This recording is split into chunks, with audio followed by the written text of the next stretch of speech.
Hello everyone, Blum নাকি বাইন্যান্সের pre মার্কেটের মধ্যে লঞ্চ হয়েছে, এই কথাটা কতটুকু সত্য এবং ইয়ারড্রপগুলোর ভবিষ্যৎ আসলে কি? নট কয়েন বা ডক্স কয়েনের মতো 200, 300, 400, $500 আমরা কি আর কোনো ইয়ারড্রপ থেকে পাবো না? ব্লাম আমাদের কতটুকু প্রফিট দিতে পারে? ব্লাম করাটা আমাদের জন্য কতটুকু যৌক্তিক হবে? এই ভিডিওতে আমরা সবগুলা বিষয় এক্সপ্লেইন করবো। আসলে কি বাইন্যান্সের প্রি মার্কেটের মধ্যে লঞ্চ হয়েছে, এবং যদি লঞ্চ হয় তাহলে ব্লামের প্রাইস কিরকম হইতে পারে, কিরকম প্রফিট দিতে পারে, ব্লাম বাইন্যান্সের মধ্যে লিস্টেড হবে কিনা এবং বাইন্যান্সের প্রি মার্কেটে ব্লামকে লঞ্চ করছে কিনা এই জিনিসটা আমরা পরে জানবো। তার আগে আমরা জানার ট্রাই করি আসলেই আমরা ইয়ারড্রপ বড় পাবো কি না।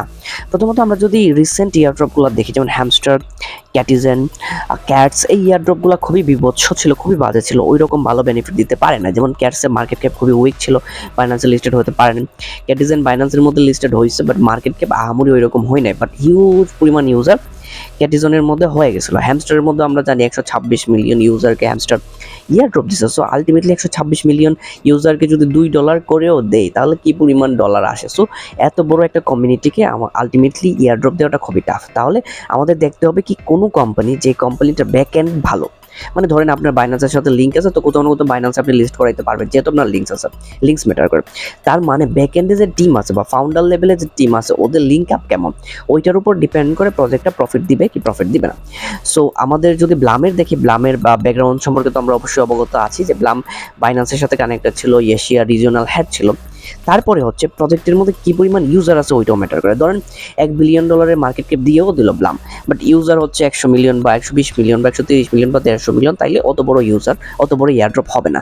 ব্লামের মধ্যে ইউজার খুবই কম, ইউজার আহামরি ওই রকম না, হ্যামস্টারের মতো বা আদার প্রজেক্টের মতো ওই রকম না। আর ইউজার থাকলেও ওই রকম কেউ কাজ করতেছে না বা এখন অ্যাক্টিভলি খেলতেছে না। ইউজারদের অনীহা সৃষ্টি হয়েছে হ্যামস্টারের পরে, মেইনলি সবাই হ্যামস্টার করছে অনেক বেশি, হ্যামস্টারের পরে সবার ইয়ারড্রপের প্রতি অনেকটাই অনীহা সৃষ্টি হয়েছে।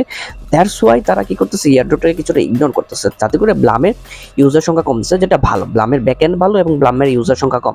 দ্যাটস ওয়াই ব্লাম থেকে একটা বড় প্রফিট পাওয়ার পসিবিলিটি অনেক অনেক বেশি আছে। ব্লামের ব্যাকগ্রাউন্ড সম্পর্কে অবশ্যই আমরা অবগত আছি। ব্লামের ফাউন্ডার হচ্ছে ক্ল্যাপ কোস্টারঅ্যাপ এবং সে বাইন্যান্সের সাথে কানেক্টেড আছে, বাইন্যান্সের রিজিওনাল হেড আছে এবং বাইন্যান্সের ব্লামের মধ্যে ইনভেস্টমেন্ট আছে। সো লিটারালি বাইন্যান্সের মধ্যে একটা লিস্ট হবেই এবং বেশ ভালো পরিমাণ প্রফিট, বিকজ ইউজার অনেক বেশি কম। ইউজার যত কম আসবে তত বেশি প্রফিট হওয়ার পসিবিলিটি বেশি। ব্লামের বর্তমান প্রি মার্কেট প্রাইস হচ্ছে 0.7, এটা আপ ডাউন হইতে পারে। প্রি মার্কেট প্রাইস হচ্ছে একটা আন্দাজ করে, যেমন আমাদের কাছে তো অ্যাকচুয়ালি টোকোনমিক্সটা থাকে না। যখন এক্সচেঞ্জারের মধ্যে কোয়েনটা লিস্টেড হতে যায় বা এক্সচেঞ্জারকে যখন ডাটা দেয় তখন অ্যাকচুয়ালি টোকোনমিক্স দেওয়ার চেষ্টা করে। তার কারণে ওই কি প্রি মার্কেট প্রাইসটা অলমোস্ট কাছাকাছি হয়, কিছুটা ব্যবধান হয়, ক্লোজ মার্কেটের মধ্যে লিস্টিং হয় বা প্রসেসগুলো হয়, কিছুটা ব্যবধান হয়, বাট আলটিমেটলি প্রাইসটা সেমই হয়। সো ব্লামের প্রাইস আমরা ধরতে পারি 0.7 বা 0.5 ওই জোনে ধরতে পারি, কিন্তু এইখানে ব্লামের টোকোনমিক্সটা আসে না। হ্যামস্টারের ক্ষেত্রে আমরা দেখছি, আমরা তো হিউজ পরিমাণ কয়েন কামাইছি, তারপর ওইটাকে আরেকটা কয়েনে কনভার্ট করতে হয়েছে। ব্লামের ক্ষেত্রেও কি এমন হবে কিনা, আরেকটা কয়েনে কনভার্ট করতে হয় কিনা, এই জিনিসটা আসলে একটা প্রশ্নবিদ্ধ পয়েন্ট।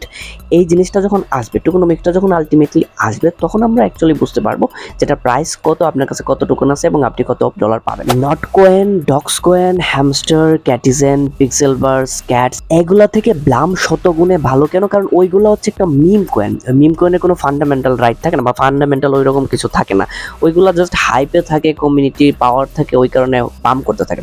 বাট আলটিমেটলি ব্লাম হচ্ছে একটা ডিসেন্ট্রালাইজ এক্সচেঞ্জার, ট্রাস্ট ওয়ালেটের মতো ডিসেন্ট্রালাইজ এক্সচেঞ্জার। বাইন্যান্স যেমন সেন্ট্রালাইজ এক্সচেঞ্জার, ব্লাম হচ্ছে একটা ডিসেন্ট্রালাইজ এক্সচেঞ্জার, যেটার অ্যাকচুয়ালি গ্রাউন্ড লেভেলে ভ্যালু আছে। যেহেতু গ্রাউন্ড লেভেলে ভ্যালু আছে, সেহেতু আপনি ওই যে প্রজেক্টগুলো, হ্যামস্টার হোক বা হোক হচ্ছে ক্যাটিজেন বা হোক হচ্ছে নট বা হোক হচ্ছে পিক্সেলভার্স, ওই প্রজেক্টের সাথে তুলনা যায় না, কারণ ওইগুলো হচ্ছে মিম কয়েন, ওইগুলোর ফান্ডামেন্টাল কোনো বেজ নাই, কোনো গ্রাউন্ড পয়েন্ট নাই। বাট ব্লামের fundamental ground point and base আছে। দ্যাটস ওয়াই এই প্রজেক্টটাকে আমরা সবার উপরে রাখি। এখন অনেকের কোশ্চেন হচ্ছে কবে নাগাদ ব্লাম লিস্টেড হইতে পারে। আমরা বিগত ভিডিওতে এক্সপ্লেন করছি যে হয়তোবা ওইটা নভেম্বরের 15 থেকে 20 তারিখের ভিতরে লঞ্চিং হইতে পারে।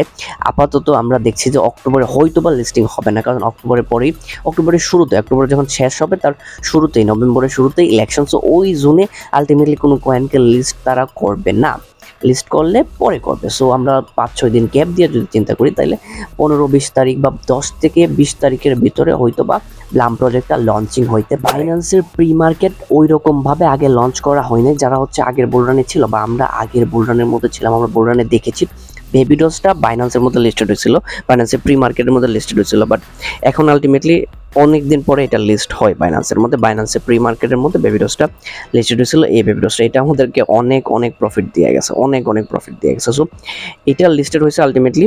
আই হোপ যে ভিডিওটা ইনফরমেটিভ লাগছে। যদি ইনফরমেটিভ লাগে তাহলে লাইক, কমেন্ট, শেয়ার, সাবস্ক্রাইব করুন। অবশ্যই ইয়ারড্রপগুলো করবেন, বেশি ইয়ারড্রপ করার দরকার নেই, পটেনশিয়াল ইয়ারড্রপগুলো করবেন এবং দেখবেন তাদের ব্যাক এন্ডে কীরকম লুক আছে, ওই লুকগুলো স্ট্রং কিনা, ওদের ব্যাকগ্রাউন্ড কি, ওই জিনিসগুলো যদি আপনি দেখেন তাইলেই আপনি পজিটিভ এবং শিওর যে ইয়ারড্রপগুলো, প্রফিটেবল ইয়ারড্রপগুলো আপনি ক্যালকুলেশন করতে পারবেন। প্রফিটেবল ইয়ারড্রপ নিয়ে আমি আমাদের টেলিগ্রামে আপডেট দিয়ে থাকি এবং ডেইলি $10 $20 যদি বাইন্যান্স থেকে ইনকাম করতে চান অবশ্যই আমার টেলিগ্রামে আসবেন। আপনি বাইন্যান্স থেকে $10 $20 ইজিলি ইনকাম করতে পারবেন।